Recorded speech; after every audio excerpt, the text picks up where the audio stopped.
According to Benjamin Franklin, your net worth to the world is usually determined by what remains after your bad habits are subtracted from your good ones. Are you ready to make the most of the only life you have? To make smart money choices focused on achieving what you care about most? Here to help you balance living well today without sacrificing your tomorrow is the retirement answer man, Roger Whitney. Well, welcome to step 2 of the Kim and Joe Retirement Plan Live case study. Now, last week we had Kim talk to us about what her and Joe's ideal retirement is. So what we're going to do this week is define what financial resources they have to work towards those goals. Because just because you got goals, you got to have the resources and a framework to go get there. So we're going to look at what kind of income sources they have during retirement, pensions and Social Security and things like that. And then you're going to listen in as she and I build a net worth statement so we have an understanding of what assets they have in order. Now, next week, we're going to talk about the risks to everyone's retirement plan, the major risks that we have to deal with. And then we are going to have the results webinar on March 2nd at 7 p.m. Central Standard Time. We need to take a week in between because I'll be traveling, but that's when you're going to be able to see live the entire plan for Kim and Joe and hear along with them whether this ideal retirement is going to work or not. So if you're signed up for 6 Shots Saturday, that's the only way you're going to get access to the webinar. And that is also the only way that you're going to get a copy of their financial resources this coming Saturday. So if you haven't signed up already, go to rogerwhitney.com and enter your first name and email, and that way you can be assured to get all the resources. Now, before we get into the discussion with Kim and Joe, let's talk a little bit about net worth right after this disclaimer.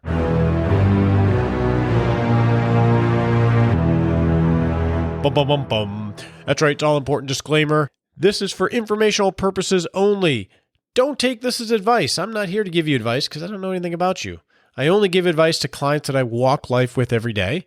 I'm accepting clients. You can go to rogerwhitney.com and click on Work with Roger to set up a time for us to talk. But until that time, think of this as helpful hints and education. Before you make any decisions, talk to your legal advisor, your financial advisor, or your tax advisor, because that's just common sense. Now, let's talk about this net worth concept and what exactly a net worth is.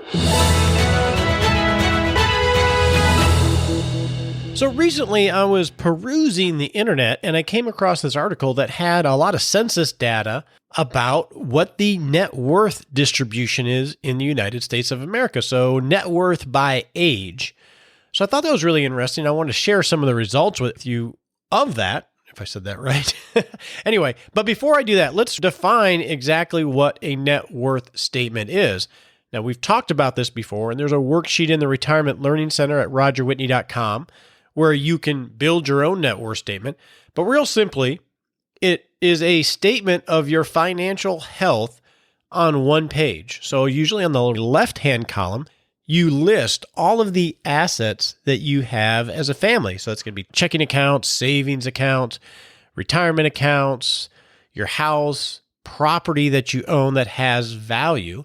So you would list those all on the left-hand side, and usually you categorize those between after-tax assets, tax-deferred assets like IRAs, tax-free assets like Roth IRAs and things like that. And then on the right-hand column, you have all of the debts that you owe. Those are anything that you owe money towards. Usually people have a mortgage, they're going to have car payments, maybe credit card payments.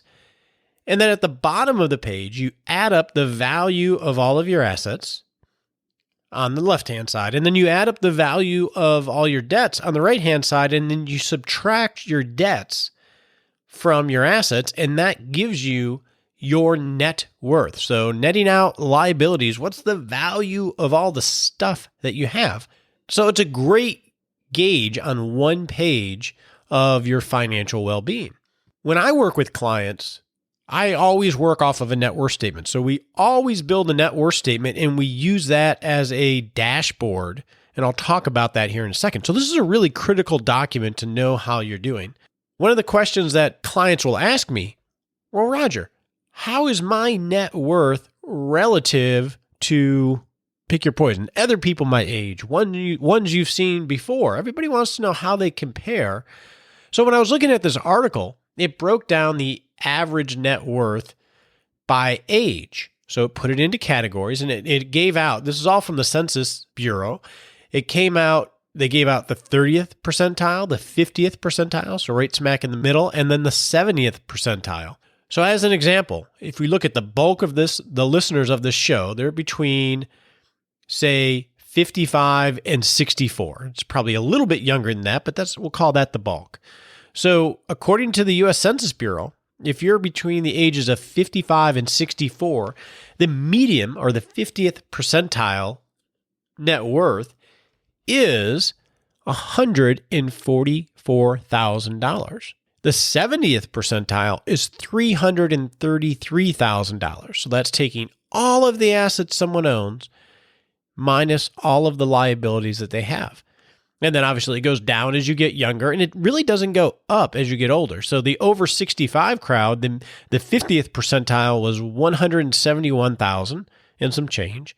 And the 70th percentile was 334,000, really not that much above the other. So this is the kind of net worth that the bulk of Americans are going into retirement with. These are the financial resources outside of pensions and Social Security that is supposedly going to have to support them in their old age. My guess is when you compare yourself to these numbers, I know from the survey that I do with you guys and gals, you're well above this. So don't beat yourself up too much in terms of where you think you are. We all never feel like we're as far along as we need to be. Obviously, the more robust your net worth statement is in terms of the value of assets, the more resources you have to start to execute on your ideal retirement. So let's talk a little bit more about a net worth statement. How do you practically use that to make better financial decisions and to determine whether you can retire sooner, what kind of lifestyle you might have, will you run out of money or not?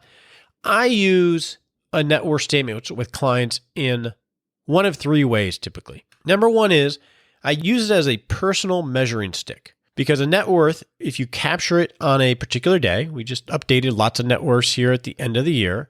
That's a snapshot in time of the wealth that you've accumulated through all your work and efforts and savings and everything else. And if you track it systematically over a long period of time, it serves as your personal measuring stick. I always use the same example. So if you heard this before, excuse me. I had a gentleman who I've worked with actually for 16, 17 years now. And when we started working together a long time ago, just got out of professional school, he and his wife had a negative net worth. So what does that mean? That means that their debts, all the money that they owed, was a larger value than all the assets that they had because of grad school and loans and all those other types of things. That's pretty depressing when you see, wow, man, I'm a negative net worth. See some companies like that sometimes. So over time, as we started working together, we would track his and her net worth statement systematically. At the time, I think we were doing every 6 months. And we would set bogeys on chipping away at the debt, building up some cash reserve. And now here we are 16, 17 years later, and their net worth is in the multiple of millions. Now, yes, they had great income, but they really made a lot of progress. When you chart that net worth statement out like we do, you really make a lot of progress. And here's how that can be your personal measuring stick. Because when the world is going crazy, whether if Trump wins, it's going to implode. Now the market's getting great again, and it's about to implode, and I'm never saving enough. I should be doing more. We can't take that vacation because I feel bad about not saving more. All those kind of things that swirl around in our head that are outward looking, that make us feel like we're not doing a good job. And then we just beat up on ourselves. When you look at your net worth statement, it can bring you back to the progress that you made through decisions that you made and actions that you took over very long periods of time. Now, this particular gentleman and his wife, they are a little bit nervous Nellies about these types of things. So they would have these conversations where they always felt that like they weren't doing enough. Or they wanted to add that addition to the house, but they probably felt like they should save. And They were guilty for all the pleasures that they allowed themselves. And I would always bring them back to their net worth statement to show them the progress. They're like, hey, you guys aren't doing that bad. Look at all this progress that you've made. Don't worry about keeping up with the Joneses. And two, let's go to the net worth to decide whether you can execute on that addition to the house. So that's the second way I like to use a net worth statement, is as a financial dashboard. Because when you have a decision to make of, can I afford this addition to the house? Should I pay down debt? What do I do with this bonus? What do I do because my income just got disrupted?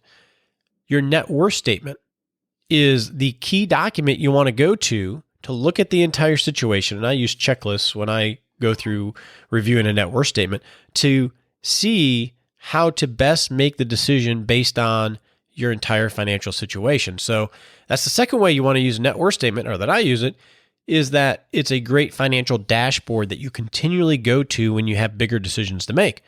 Now, the last reason I love the net worth statement, not that there aren't more, but we got to talk to Kim about their net worth statement, is it's a great document that will cut through the best intentions. Ultimately, a net worth reflects a lot about what you value. And regardless of what your best intentions are, what you say they are, it will prove out on your net worth statement or not. If you say you hate debt and you love to save and you're all about the future, and I look at your net worth statement and there's debt and there's not a lot of savings, well, I ain't going to believe you. You can say it all day long. If you say that you're about having fun today and doing things with your family, but I never see you doing things, all I see you is accumulating assets because that's how you're hardwired, I know that there's not a match there. So I love the net worth statement because everybody, you hear stories, you're at a party, oh yeah, this is what I did, blah, blah. You look at the net worth statement, it cuts through all the BS and it shows you the consequence or the result of all your actions, which is a great thing to do. So if you don't have a net worth, go to rogerwhitney.com, go to the Learning Center and download Build Your Net Worth, and it will be real simple to build, and you can track it on a simple spreadsheet every 6 months, and it will help you get more intentional about your decisions. Enough about that. Let's go talk about Kim's net worth in the practical planning section.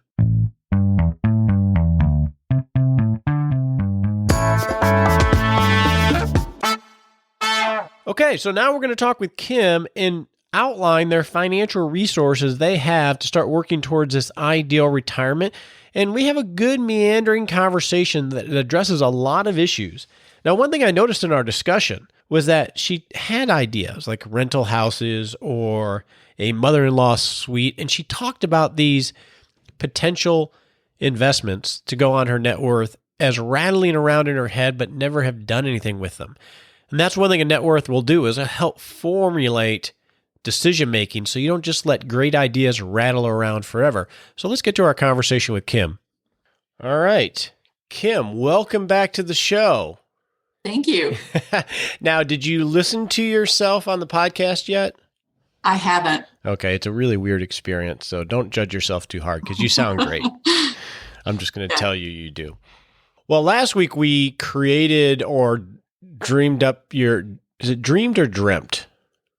I don't know. But we did that for your ideal retirement. And now we got to figure out how we're going to pay for it.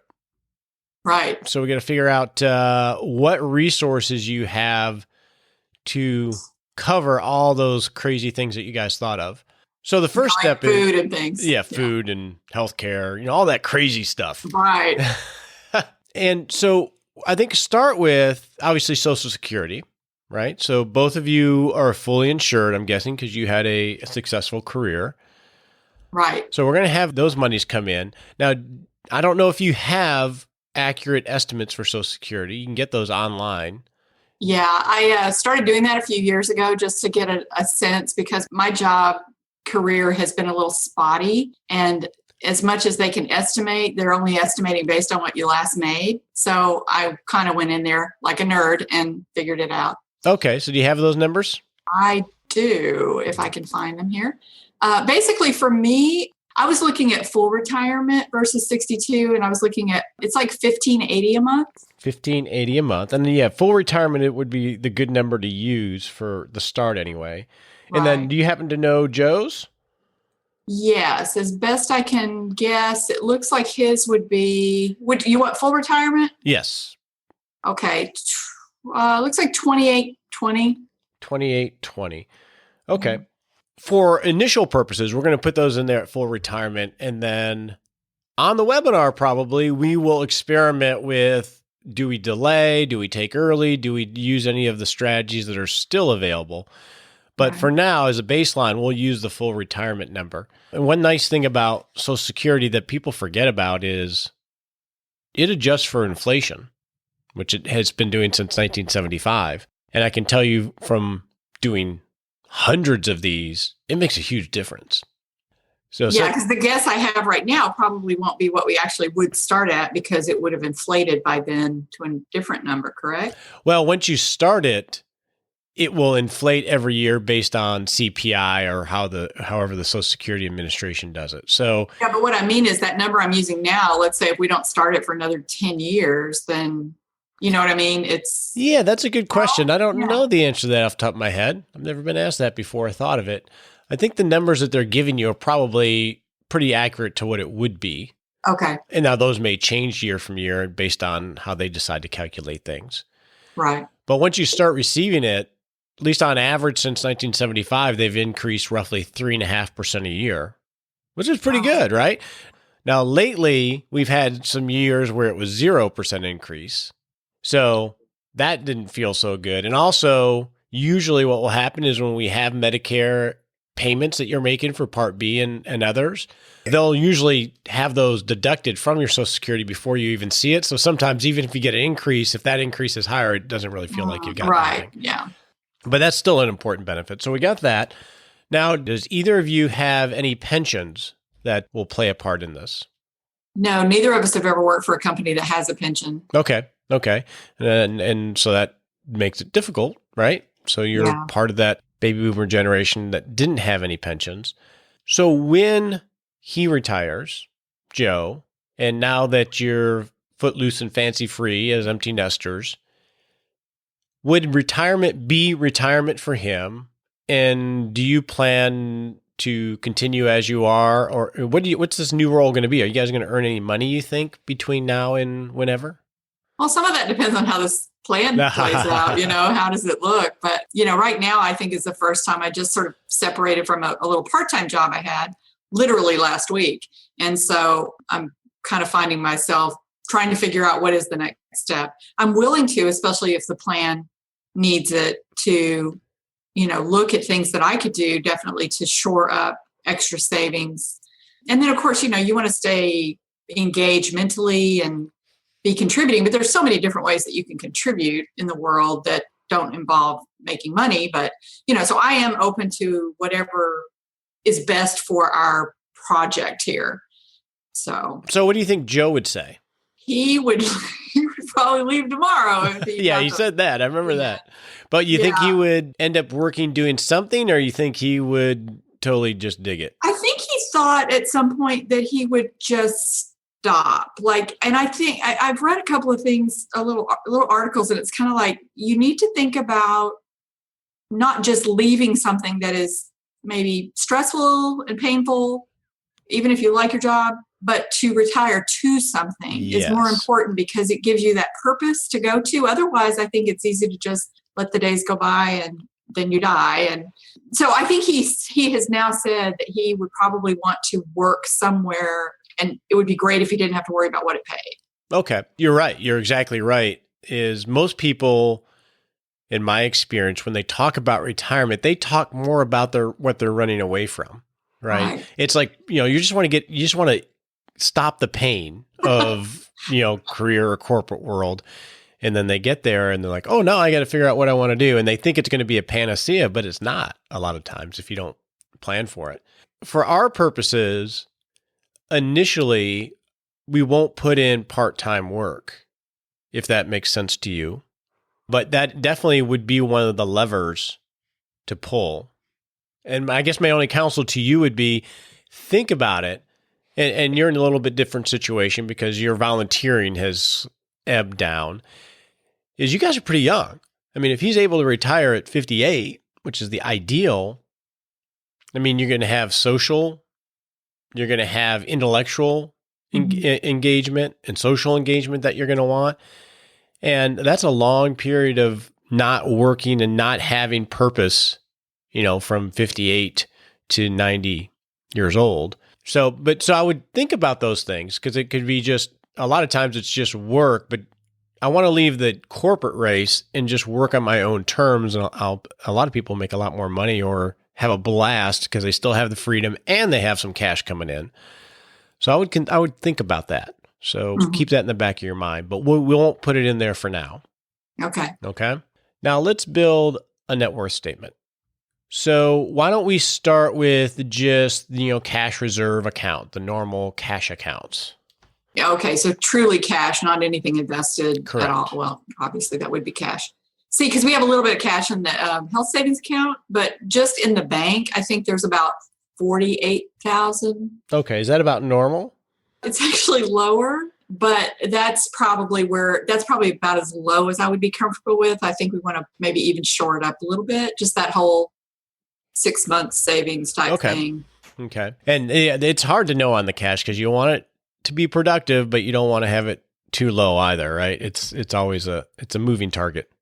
It's funny how you get to a certain age and you've learned some things and you look back and you think how stupid you were. Because at one point his private company had gone public. So then somehow he got money out of it. And we stuck it in the bank, literally stuck it in the bank for like 10 years. And it didn't, we earned some, it was better. The rates were better back then. But I look back on that and I think, oh gosh, if we could have, picked up some rental property or, it's just that woulda, coulda, shoulda, and you can't look back, but I do every once in a while just kind of kick myself about that. Yeah. I have those too. I understand that. And it's easy because you just throw it in there and you get caught. It's one of those you mean to do something, but you don't. So, okay, so you have $48,000 in cash. Now, do you have taxable investments? Yes. We each had some stock through our companies, and we since got rid of his, and now it's in, let's see what we have for taxable. And let's just put, the totals. It's not, we don't have to get into the details of what's owned. Okay. So sorry, I do have to add these together, but anyway, we have this one taxable joint account, which is like 84,000. Okay. And then I have a separate one that's about 32,000. 32,000. Okay. And now are you guys adding to those? Not really, other than, like I said, just moving some things around. But no, okay. Those have not really gotten any attention just because we've been spending time putting money into the 401k and the health savings. Okay. So we have taxable liquid investments of roughly 110,000, 106,000, whatever it works out to be, 16,000. So do you have any investments that are taxable outside of like stocks and bonds? Yeah, you mentioned rental houses. Do you own any rental houses? No, we don't. She says sadly. Well, I know there's actually pros and cons to all of that. So yeah. We just actually worked with a client to help them buy their first rental house, which was sort of fun. I think especially because we want to move to like a college town, that would, well, I'm sure again you have to make sure you're getting good tenants, but at the same time, I think the turnover the rentability of it is probably pretty good. But, the housing prices have gone up. So I just don't know what I'm doing. So sometimes when I don't know what I'm doing, I don't do anything.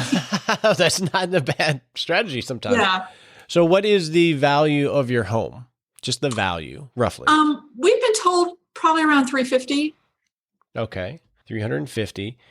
And then we had in the plan to buy a new home at some point. So I'm assuming you would sell this house. Yes. Okay. And then let's talk about tax deferred accounts. So rather than say 401ks and IRAs and break them all down, unless you want to, and if that's easier for you, I want to get to what you have in tax deferred assets for each of you. I actually have it broken down that way. Okay. Totaled up that way. So regardless of what it's in, it's the taxable status. Okay. So tax deferred is like 1.23. Okay. 1.23. And that's combined between your IRAs, his IRAs, and 401ks and everything else. Yeah, some of his 401k is Roth and some of it's not. So I try to keep that separate to get a sense of That's a good what's idea. going to have to come out later. That's a good idea. So what is being contributed to his 401k pre-tax? Nothing right now. So no match from the company. Oh, yes. Sorry. Okay. Pre-tax, nothing. Roth, the full amount, $24,000. Okay, so... Does that make sense? I don't think of it as pre-tax because it's a 401k, but in a Roth. So he's doing roughly $24,000 a year contribution into the Roth 401k. The limit he can contribute. Okay. And it goes, I'm thinking actually of just been kind of doing some looking into it, whether that's really wise. Maybe we go ahead and fund the pre-tax and then take the tax savings and put it in a Roth. I don't know. We've got an awful lot in tax deferred, but that's something that's rolling around right now in my head. Yeah, the hard part is you may not qualify to make Roth contributions based on the income limits. Well, we do right now. Okay. Well, based on what I know the limits to be. Okay. We can talk about that as a strategy. So there is a company match? Yes. Okay. So what does the company match? The company matches like 6% up to 50%. It works out to be about $3,800 a year. Okay. And that always goes in pre-tax. So Yes. So 100% up to 6% works out to about $3,600 a year. Okay. Right. And then now Roth accounts. So can you break down for me on his 401k how much is in taxable or pre-tax and how much is Roth? Yeah, and these numbers I've given you for the tax deferred, that includes all of that. I mean, meaning the 401k less the Roth. So the number I gave you for tax deferred. So tax deferred is made up of 401k less the Roth, his rollover IRA, and my rollover IRA. Okay. So that's what that 1.23 is made up of. So what is the Roth balance of his 401k? 149. 149. Okay. And then you mentioned an HSA.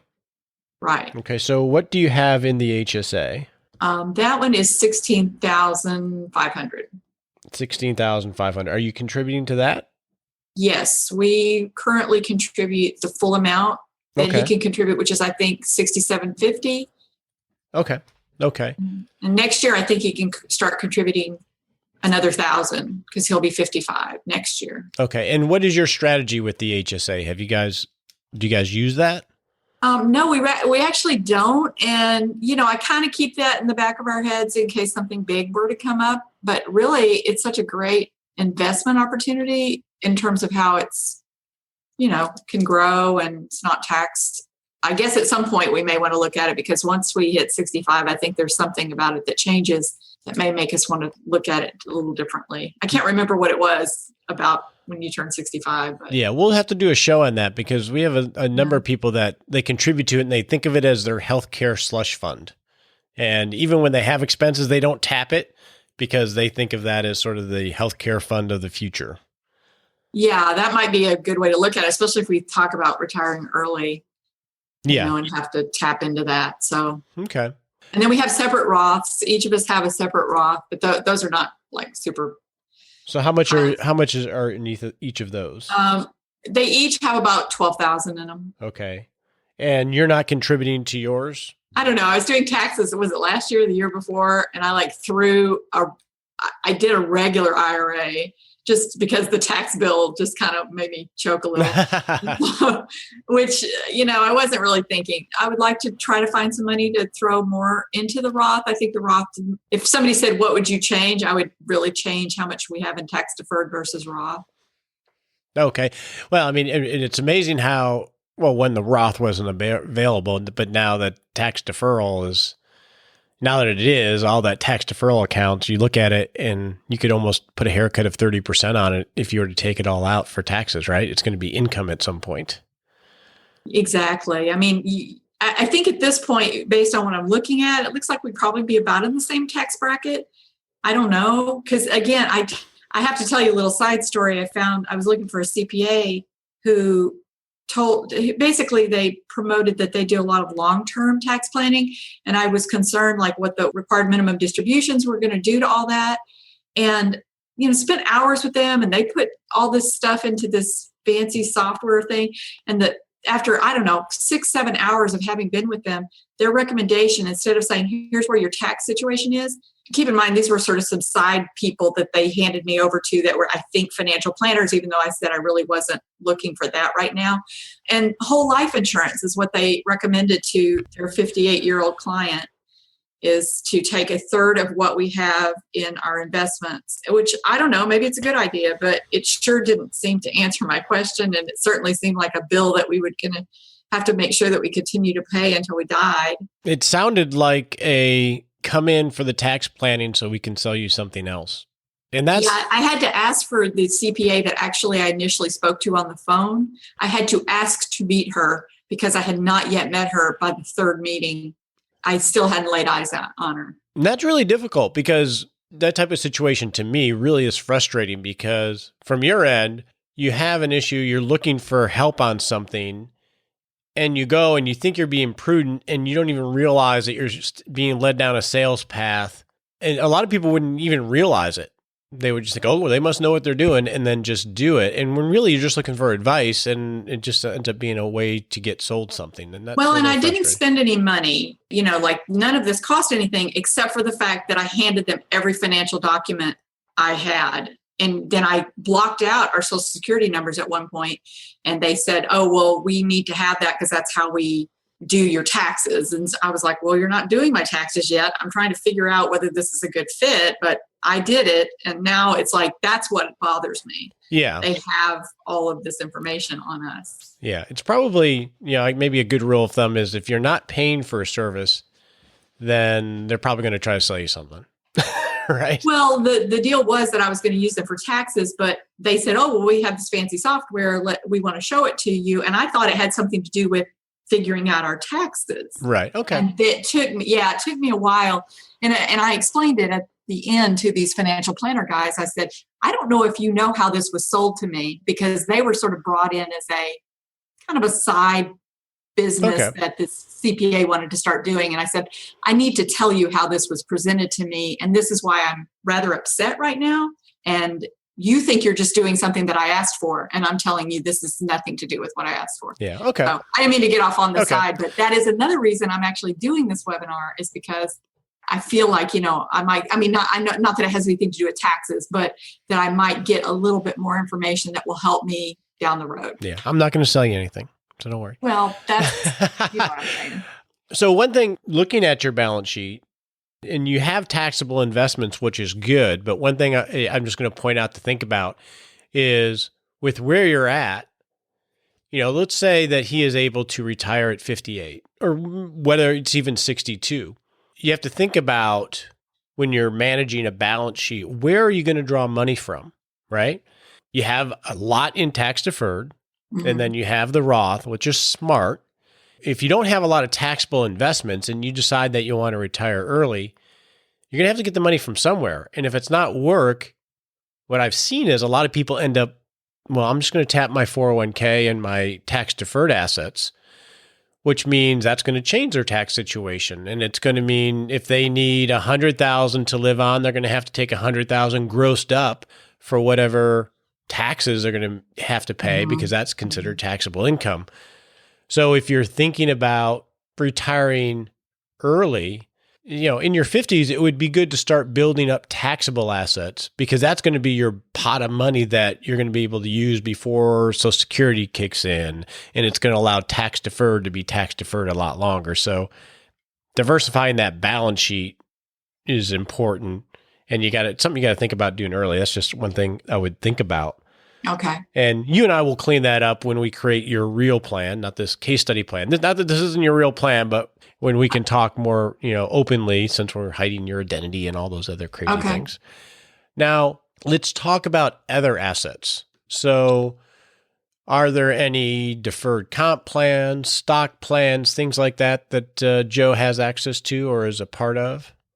No, there were some things in the past, but those have not been available for probably 5 years. Okay. We had RSUs and then they vested, and then we've now even completely gotten out of that. Okay. Well, let's talk about possible future inflows. Do either of you expect an inheritance of some type? Okay. Okay, I That guess. sense of humor. Okay, we answered that one then. Okay. Right. No liquidity events in the future that we can think of. No, we're Okay. pretty cut and dried. Okay, that's good. That's good. Now, what about on the debt side of things? What do you have in terms of debt? We do have a mortgage. It has 113,000 on it at 3%, Okay. and it's 15-year. And it's a 15-year. So you have that. And then on this house, what we'll do within the plan, at least for the initial, is we're going to make an assumption. So we're talking about when Joe retires. So let's say he could retire today, like what the goal was. When would you sell the house? Oh, well, if he retired today, we'd sell the house tomorrow. Okay. No, honestly, probably after the summer, my son decided he wants to work at the restaurant down the street and continue to do that through next summer. So we'd probably make it a little easier on him. I mean, honestly, a lot of it is there's just not that many houses for sale lately. So, yeah. And I'm kind of picky about the house that may be my last real house to live in. Okay. Okay. So it would be with, say, a year after. So if I said, yeah, we're going to sell the house a year after Joe retires, whenever that is, that would be reasonable. Right. Okay. And then I'll put a small factor of growth on it, and I'll figure out the net numbers that the house would sell for. One thing to think about there, and you and I are looking at each other, although they can't see that on the podcast, your kitchen looks gorgeous. So that's where some of that 100,000 I had sitting in the bank went. Although I did some of it myself. Did you? Yeah, we're in the middle of new countertops. We have the countertops in. I'm waiting for the backsplash. My wife's, that's what we're doing right now. Right. But one thing I would think about while he's still working is, and if you're serious about we're selling this house, say within the next year or two, it might not be a bad idea to meet with a good realtor to say, what could we do to maximize the value? Because this will give you some runway to do it while he's still working. Yeah, that is really good advice. And we actually did that because of the fact that we thought that he would have an opportunity to telecommute and work from home. And then because we were going to sell the house last December, or maybe about now. And so I did find a realtor that I actually think is really good. And she did come down. That's why I have the estimate of what I think the house is worth, besides what's going on in the neighborhood, when they sell. So she did give me some ideas. And that is kind of one of the reasons I'm hesitant to go jump into a job, is because there's a fair amount of little things to tackle that I can do myself, because I know how to tile and paint for sure. So I'm going to be working on that. My fear is then it's going to get pushed so far out in the future that we'll end up, it'll look outdated, but whatever. You can't worry about that. So. Yeah. And it'll be interesting as you go through this, because selling the house means you have to find something new. And let's say you find a place, a college town, and you buy a house. You've never lived there before. Maybe it's the wrong college town. So how do you think you would manage that so you don't get yourself in a situation where another, a year or two down the road, it's like, oh, we need to move again? I think really what would probably more happen is it'd be less about the wrong town and more about the wrong house or the wrong neighborhood, or wow, we didn't, we thought we wanted a house with a yard and all that, and we really want a condo where somebody else does the yard, or you know what I mean? Yeah. But I haven't really thought about that. We do visit there a fair amount. So we feel like we have a sense of what the town is on a lot of levels, on an entertainment level, but also how the town functions as a town. And so we think it probably isn't a bad idea. I'm not really sure. I haven't really thought about that. So, So one thing to think about, so let's say he's able to retire, maybe it's you go rent something for 3 or 4 months or 6 months, and you feel different neighborhoods, and so you can get integrated with the vibe of each neighborhood. That way you can still pivot if one doesn't feel right. I have thought of that. And then, we can always, in fact, we're probably going to do it again, is rent a house, for like a weekend or a long weekend or a week, where we can, if there's activities that are going on up there's a big jazz festival that they have. And so I've invited my sister to come down from Missouri, and so we'll probably rent a house. So that'll be another way to sort of immerse ourselves a little bit. I think will be a good test case that we can do. Very smart. Smart lady. Okay. Anything else on the income side during retirement or asset side from a net worth standpoint that I didn't address that you think I should have? One thing that we had thought about, and I don't know if this is what you're speaking of, but if some of the houses that are in this area, this is sort of a post-retirement thing, that are in the area that we're looking at have either little, like mother-in-law suites, or in some cases, they're sort of like on the other side of the garage where you could rent it out to a student, or you could do like an Airbnb, which would be kind of nice to meet people. So there's all these little things that rattle around. And again, I don't know what I'm doing. I don't do anything. But those are things that I think would be definitely a plus that I would tell the realtor that we want to find something like that. So, but that could be an income producing thing as well. I think that's a great idea. If you have the spirit for it, I think that's a great idea because, and then you can pick the right tenant, right? Because there's always, especially in a college town, there's always going to be, you have the college kids that are, the crazy ones, but you have great kids that just are looking for a quiet place to chill, and then you get to meet new people. Plus the Airbnb end of it, if you have the spirit for that, I think it's a great idea. Yeah. I don't know if I have the spirit for those things, but if it were right now, I have friends who have kids going to one or both colleges in the area, and it is just, they're great kids, and I wish I had a place right now for them to live. Yeah. Okay. So I think that is a good idea, which could bring in some income and just help offset things. That's thinking a little bit outside the box, which is good.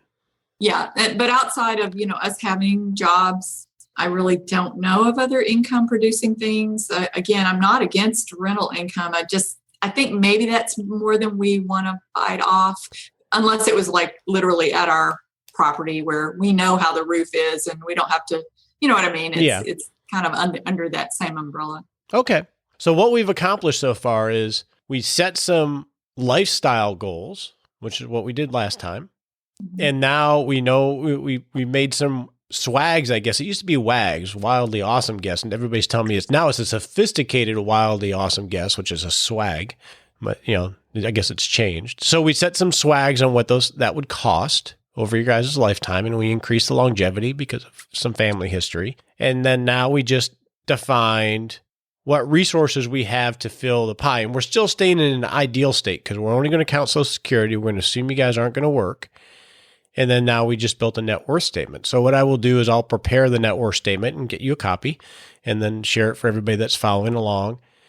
And then next time what we'll talk about is what kind of risks do we have to think about? So obviously we'll talk about market returns and, what markets can do, but also long-term care and someone dying early. So that's going to be a really fun conversation, right? All that scary stuff the next time we talk. Does that sound good? That sounds great. Awesome. On your marks, get set.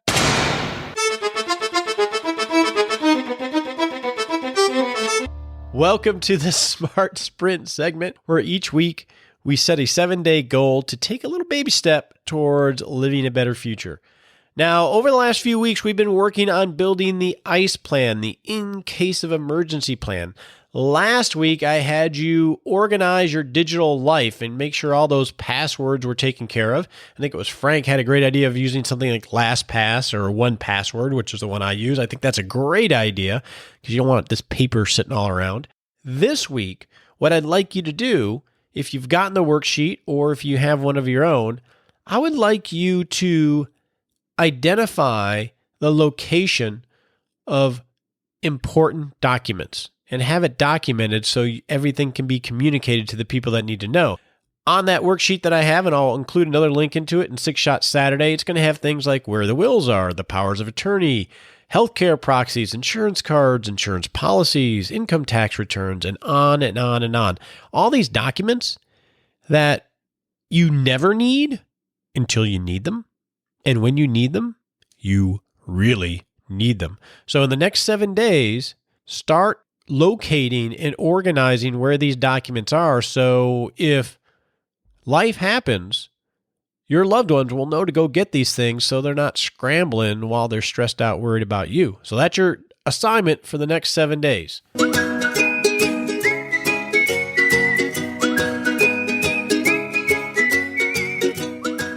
Hey, welcome to the Happy Lab, where we noodle on, how to live a little bit happier of a life. So lately, I've been a little stressed out. I had this head cold thing I told you about last week, and our dog, Sherlock, my boy, my Great Dane, about 2-year-old Great Dane, had to have surgery the other day. And so I was a little stressed out about things. Wasn't feeling good. I was stressed out about my dog. And so I was a little short.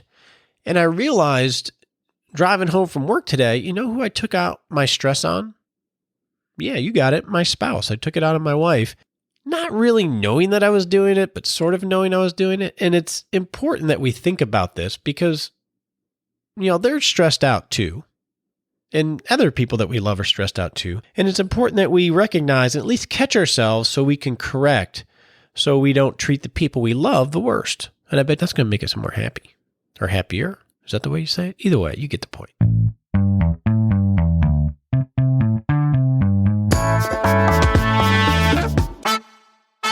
Hey, I want to thank you for joining me on the Retirement Answer Man Show. My name is Roger Whitney, and until next week, I'm the Retirement Answer Man.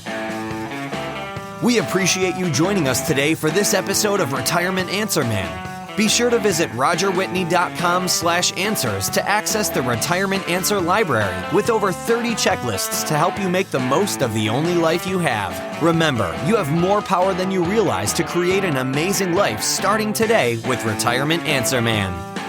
The opinions voiced in this material are for general information only and are not intended to provide specific advice or recommendations for any individual. All performance referenced is historical and no guarantee of future results. All indices are unmanaged and may not be invested into directly. Have a wonderful day.